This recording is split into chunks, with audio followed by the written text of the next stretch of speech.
बड़े बड़े पदवी पर बैठे इंसान अहंकार में आ जाते हैं मान सम्मान पाकर। पर वह सम्मान उन्हें भगवान के कारण दिया गया होता है। फिर भी अहंकार क्यों आता है? कोई कोई लोग अपनी जेब से 1 रुपया खर्च किए बिना दूसरों के धन पर यात्राएं करते हैं, पैसे कमाते हैं और मान सम्मान भी पाते हैं। खुद का कुछ नहीं होता, पर अपने परिवार वालों को भी दूसरों के द्वारा दिया गया मान सम्मान ऐसे दिखाते हैं जैसे सब कुछ उन्होंने ही किया हो। शायद ऐसे लोगों को भगवान धन इसलिए नहीं देते क्योंकि जब दूसरों के धन पर ही इतना अहंकार और विकार आ रहा है, तो अपने धन पर क्या? सच्ची भक्ति और सच्चे कर्म को छोड़कर जब इंसान अपने विकार और अहंकार को आगे रखता है, न सत्य सुनना चाहता है, न धर्म और भगवान से जुड़ना चाहता है, ना आत्मा की आवाज सुनना चाहता है, ऐसे में भगवान उसके साथ क्या करते हैं? क्या उसके पुण्य खत्म हो जाते हैं? या अगर वही इंसान अहंकार को त्याग कर ये सोचे कि जो कुछ हो रहा है प्रभु की कृपा से हो रहा है और आभारी होकर झुक जाए, तो क्या उसकी भक्ति या पुण्य कम नहीं होंगे? तब क्या होगा? आखिर धर्म, कर्म, प्रेम, भक्ति क्या है और विकार क्यों आते हैं? आज मैं इन सब के बारे में आपको बताऊंगी। अक्सर आपके जीवन में हर किसी के साथ जरूर ऐसा हुआ होगा। पहला समझते हैं अहंकार क्यों आता है। अहंकार तब आता है जब इंसान मान लेता है कि सब कुछ उसी की मेहनत से हो रहा है या उसी की मर्जी से, जबकि सत्य यह है कि भगवान की कृपा के बिना ना सांस चल सकती है, न सफलता मिल सकती है। बड़े पद, धन या सम्मान मिलने पर इंसान भूल जाता है कि यह सब ईश्वर की व्यवस्था है। दूसरों के धन पर गर्व जब कोई अपने बल से नहीं बल्कि दूसरों के बल पर यश पाता है और फिर भी उसका दुरुपयोग कर अहंकार करता है, तो यह और बड़ा भ्रम है। ऐसे में भगवान व्यक्ति को और अधिक धन नहीं देते ताकि वह और पतन की ओर न। तीसरा, पुण्य का हाश। अगर अहंकार बढ़ता है तो पुण्य धीरे धीरे क्षीण हो जाते हैं, क्योंकि पुण्य तभी स्थिर रहते हैं जब उनमें कृतज्ञता और विनम्रता जुड़ी हो। बिना इन गुणों के पुण्य भी नहीं फल देते। चौथा है अहंकार का त्याग। यदि इंसान अहंकार छोड़कर ये समझ ले कि मैं कुछ नहीं, सब प्रभु की कृपा है, तो वही मान सम्मान और यश पुण्य में बदल जाता है। आभार और समर्पण से भक्ति और धर्म दृढ़ होते हैं। पांचवा, धर्म, कर्म, प्रेम, भक्ति। धर्म क्या सिखाता है? सत्य, न्याय और कर्तव्य का पालन। कर्म क्या सिखाता है? निस्वार्थ कार्य जिसमें फल की आसक्ति न हो। प्रेम क्या सिखाता है? ईश्वर और प्राणियों के लिए निर्मल भाव। भक्ति क्या सिखाती है? समर्पण और ईश्वर को अपना कर्ता मानना। छठा, विकार क्यों आते हैं? विकार, अहंकार, लोभ, क्रोध तब आते हैं जब आत्मा ईश्वर से दूर हो जाती है और खुद को शरीर व भौतिक वस्तुओं से जोड़ लेती है। जब भक्ति और आत्मचिंतन बढ़ता है तो विकार धीरे धीरे क्षीण हो जाते हैं। पर अब बात यह कि अहंकार आता क्यों है? अहंकार का मूल कारण क्या है? कर्तापन का भाव। इंसान मान लेता है कि मैंने किया है, मेरे कारण हुआ है, जबकि सच्चाई यह है कि बिना भगवान की अनुमति एक पत्ता नहीं हिल सकता। सांस लेना, बोलना, सोचना, चलना सब ईश्वर की दी हुई शक्ति से संभव है। बोलना आसान है, पर अनुभव में लाना और कर्म में उतारना उससे भी कठिन। जब पदवी, यश, मान, सम्मान, संपत्ति मिलते हैं तो मनुष्य का अहंकार बढ़ जाता है और वह भूल जाता है कि यह सब अस्थायी है और भगवान की कृपा से ही। अहंकार हमेशा अज्ञान से आता है और ज्ञान से मिटता है। दूसरों के धन पर गर्व क्यों होता है? कुछ लोग अपने स्वयं के प्रयास से कुछ नहीं करते, पर दूसरों के धन, परिश्रम या साधनों पर निर्भर रहते हैं और फिर भी स्वयं को बड़ा मानते हैं। वो भी कहीं ना कहीं भगवान की कृपा से ही प्राप्त होता है, लेकिन वो उसका भी दुरुपयोग करता है। जैसे कोई व्यक्ति धर्म यात्रा करे पर खर्च किसी और का हो और वह फिर भी अपने परिवार को यह दिखाए कि सब उसने ही। यह भ्रम और भी बड़ा है क्योंकि यहाँ न कर्म है न त्याग, पर अहंकार भरपूर है। इसलिए भगवान ऐसे लोगों को ज्यादा धन नहीं देते, क्योंकि जब उधार की वस्तु से ही अहंकार उमड़ रहा है तो असली संपत्ति पर वह और भी अधर्मी हो सकता है। पुण्य का हाश कैसे होता है? जब इंसान विनम्र होता है तब उसका पुण्य स्थिर रहता है और बढ़ता है। पर जैसे ही अहंकार आता है, पुण्य धीरे धीरे क्षीण हो जाते हैं। पुण्य वही टिकते हैं जिनमें कृतज्ञता मतलब आभार करने वाली शक्ति हो, नम्रता और समर्पण जुड़ा हो। जैसे मैं एक एग्जाम्पल से समझाती हूँ। जैसे जल में छेद वाला घड़ा पानी नहीं रोक पाता, वैसे ही अहंकारी मनुष्य पूर्ण को रोक नहीं। अहंकार का त्याग कैसे करे? बार बार स्मरण करे कि मैं कुछ नहीं, सब प्रभु की कृपा है, मैं तो केवल उनका उपकरण हूँ। जब इंसान आभारी होकर झुकता है और उपलब्धि को भगवान का मानता है, तब वही सम्मान और यश उसके पुण्य को और मजबूत बना देते हैं। अहंकार त्यागने पर मान सम्मान पाप का कारण नहीं बल्कि भक्ति का साधन बन जाता है। धर्म, कर्म, प्रेम और भक्ति क्या है? धर्म सत्य, न्याय और अपने कर्तव्य का पालन है। कर्म निस्वार्थ कार्य जिसमें फल की आसक्ति न हो। प्रेम ईश्वर और प्राणियों के लिए शुद्ध निर्मल भाव। भक्ति पूर्ण समर्पण और ये मानना कि कर्ता केवल भगवान है। ये चारों जुड़ते हैं तब जीवन संतुलित, पवित्र और सफल होता है। विकार क्यों आते हैं? विकार अहंकार, लोभ, क्रोध, ईर्ष्या, वासना का कारण है।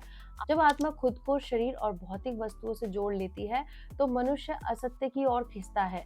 आत्मचिंतन और भक्ति से जब आत्मा फिर से अपने स्तोत्र परमात्मा से जुड़ती तो ये विकार धीरे धीरे क्षीण हो जाते हैं, मतलब कम हो जाते हैं।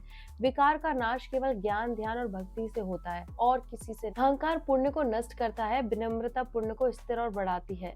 भगवान उन्हीं को उठाते हैं जो कृतज्ञता और समर्पण से झुकना जानते हैं। असली भक्ति यह है कि चाहे सम्मान मिले या अपमान, इंसान हाल में कहे प्रभु सब आपकी कृपा है। ऐसी हरकतें मूर्खता और अज्ञान के कारण ही आती हैं। जब इंसान ये नहीं समझ पाता कि मान, सम्मान, पदवी, धन सब भगवान की देन है, तब वह मूर्खतापूर्ण ढंग से अहंकार करता है। अज्ञान, ज्ञान का भाव ही अहंकार, लोभ और विकार का मूल कारण है। ज्ञानी व्यक्ति मानता है कि मैं कुछ नहीं, जब सब प्रभु की कृपा है, इसीलिए उसमें विनम्रता और भक्ति रहती है। लेकिन अज्ञानी व्यक्ति सोचता है सब मैंने किया, इसलिए उसमें अहंकार और दिखावा आ जाता है। इसलिए कहा जाता है अज्ञान से अहंकार जन्म लेता है और ज्ञान से विनम्रता। अज्ञानी इंसान के लक्षण बताती हूँ। कर्तापन का भाव, हर बात में कहे मैंने किया, मेरे कारण हुआ। दूसरा, मान सम्मान का लालच, दूसरों से बार बार प्रशंसा और आदर पाने की चाह होती है। तीसरा, दूसरों के धन पर गर्व, अपने बल से कुछ न करते हुए भी धन पर अहंकार करना होता है।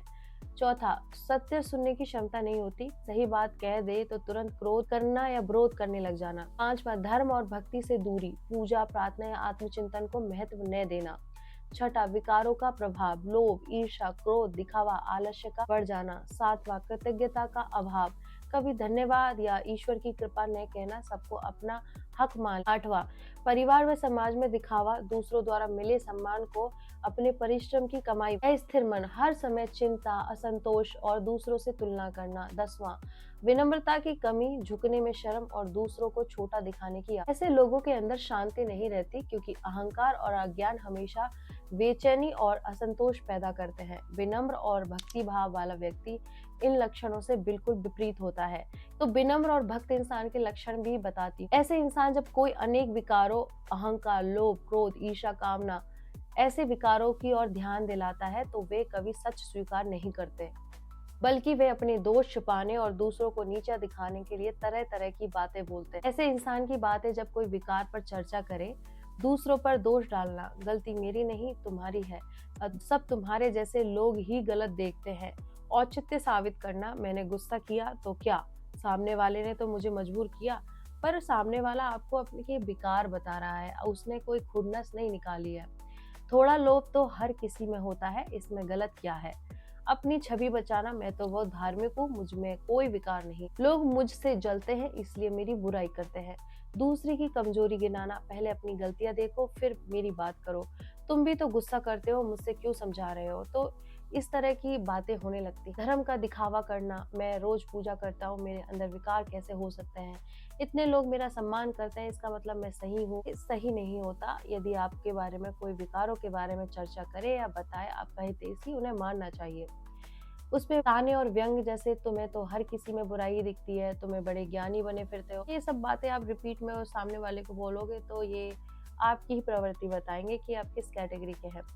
ऐसा इंसान अपने विकार को स्वीकार करने के बजाय उसे ढकने, सही साबित, दूसरों पर पलटने की कोशिश करता है, पर भीतर से वह जानता है दोष उसी का है, इसीलिए और भी अधिक अशांत हो जाता है। सच्चे भक्त और विनम्र इंसान जब कोई उनकी गलती बताता है, विकारों से ग्रसित इंसान की हरकतें क्या है, जब उसकी इच्छा पूरी नहीं होती और उसे बार बार मान सम्मान मिलता है तो उसमें और अहंकार बढ़ता है। ऐसे में वह दोषारोपण करता है, सामने वाले से कहता है मेरे दुख का कारण तुम, एहसान जताता है जो कुछ मेरे पास है वह मेरी योग्यता से है, तुम्हारे कारण नहीं। अपमानित करता है, दूसरों को नीचे दिखाता है और खुद को बड़ा बताता है। विकारों से प्रतिक्रिया करता है, गुस्सा, जलन, कटुवाणी, दिखावा और दूसरों को दोषी ठहराता है। कृतज्ञता भूल जाता है, जो चीजें उसे दूसरों से मिली है उन पर भी अहंकार दिखाता है, जैसे सब उसका अधिकार हो। ये सब मूर्खता, अज्ञान से होता है और धीरे धीरे उसके पुण्य क्षीण हो जाते हैं। भगवान ऐसे इंसान के साथ क्या करते हैं? परीक्षा देते हैं ताकि वे अपने अहंकार को पहचान सके। दर्पण दिखाते हैं, अपमान, असफलता या कठिनाई भेजकर उसे ये समझाने की कोशिश करते हैं कि सब उनकी कृपा से। धन और सुख सीमित कर देते हैं क्योंकि वह जो मिला है उसमें भी विनम्र नहीं रह पा रहा है। सत्संग और सच्चे मार्ग से दूर हो जाता है ताकि उसको अपनी भूल या अनुभव हो और सही समय पर फिर से लौट सके। अगर वह अहंकार त्याग दे और कृतज्ञ होकर झुक जाए तो भगवान फिर से उस पर कृपा कर सकते हैं। सच्चे भक्त के साथ भगवान क्या करते हैं? सुरक्षा देते हैं, चाहे दुनिया दोष लगाए या अपमान करे। भगवान उन्हें भीतर से शांति देते हैं, पुण्य बनाते हैं, क्योंकि सच्चा भक्त हर मान सम्मान को भगवान कृपा मानता है, अहंकार नहीं। विनम्रता और भक्ति से स्थिर करते हैं। भक्त कठिनाई को भी परीक्षा मानकर और गहराई से भगवान से जुड़ता है। अनुभव कराते हैं, उसे यह एहसास होता है कि सुख दुख, मान अपमान सब अस्थायी है, शाश्वत केवल प्रभु। धन्य बना देते हैं। भक्ति और प्रेम से ऐसे भक्त का पुण्य कभी क्षीण नहीं होता बल्कि और प्रबल होता है। अहंकारी भक्त अपने ही विकारों से दुख पाता है, दूसरों को दोष देता है और भगवान की कृपा से दूर होता है। सच्चा भक्त हर परिस्थिति को ईश्वर की लीला मानकर झुकता है और भगवान उसकी रक्षा, शांति, कृपा से उसे और ऊंचा उठाते हैं। जरूरी नहीं है कि आपकी भौतिक दुनिया में उठाए, क्योंकि भौतिक दुनिया तो भटकाव और अहंकार का एक और कारण है जो आपकी आंतरिक यात्रा को रोकता है। ये ऊंचा उठाना आध्यात्मिक लेवल आपके अंदर ही है। जब आपको वो अपने अंदर से उठाते हैं और अपने और करीब लेकर आते हैं, विकार मुक्त करके अपनी आत्मा को शुद्ध करके अपने अंदर आपको जोड़ लेते हैं और आपसे वार्तालाप करने लगते हैं, तो वही आपको ऊंचा उठाना होता है और ये बताना होता है कि वो आपके पास। इस तरह से इस वीडियो को शेयर कीजिए और मेरे साथ बोलिए ओम नमः पार्वती पते, हर हर महादेव, शिव शंभो। राधे राधे।